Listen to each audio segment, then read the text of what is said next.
সেই দিন আমার আম্মু জিজ্ঞাসা করছিল তোমরা দুপুরে কি খাবা, তো আমি আর আমার ছোট ভাই তো বিরিয়ানির জন্য পাগল। আম্মু বলা মাত্রই আমরা বলে দিলাম যে দুপুরে আজকে আমরা বিরিয়ানি খাবো। তো আম্মু যেভাবে বিরিয়ানিটা রান্না করছিল চলো দেখে আসি। এখানে আম্মু বাসমতি রাইস ভেজে নিচ্ছিল, এর ভিতরে দিয়েছিল দারচিনি, এলাচ, তেজপাতা, কাঁচা বাদাম সবগুলোই ভাজি করে নিচ্ছিল চালের সাথে। তারপর আম্মু এখানে গরুর মাংস জুসি জুসি করে ভুনা করে নিয়েছিল। আর তারপরে এখানে পরিমাণ মতো যতটুকু চাল, এখানে 1 কেজি চাল ছিল, তার জন্য দিয়েছিল 2 লিটার পানি। যতটুকু চাল তার ডাবল হচ্ছে পানি দিতে হবে। চালটা 90% সিদ্ধ হয়ে আসলেই দিয়ে দিতে হবে আগে থেকে কষিয়ে রাখা গরুর মাংসটি। আর আমার গরুর মাংসের সাথে আলু খুবই ভালো লাগে। আসল কথা বিরিয়ানির সাথে আলু না থাকলে কি জমে, তেমনই আলু আমাদের সবারই পছন্দ।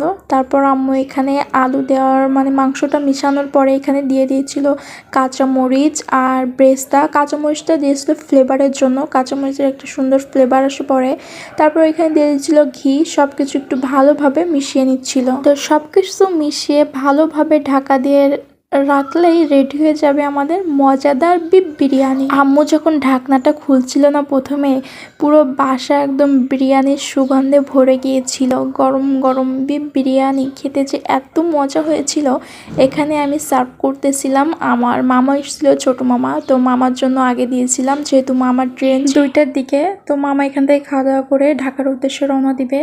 তাও বিরিয়ানির সাথে ছিল সালাদ, আর এখানে ছিল মাছ ভাজা, বেগুন ভাজা। বিরিয়ানিটা আমার আর আমার ছোটো ভাইয়ের অনেক পছন্দ, এই জন্য আমার আম্মু মাঝে মধ্যেই করে থাকে। আর এই বিফ বিরিয়ানিটা এত মজা হয়েছিল, আমার ছোটো ভাইয়ের যদি সারাদিনও দেওয়া হতো আমরা তাও খেয়ে নিতাম, কিছুই বলতাম না।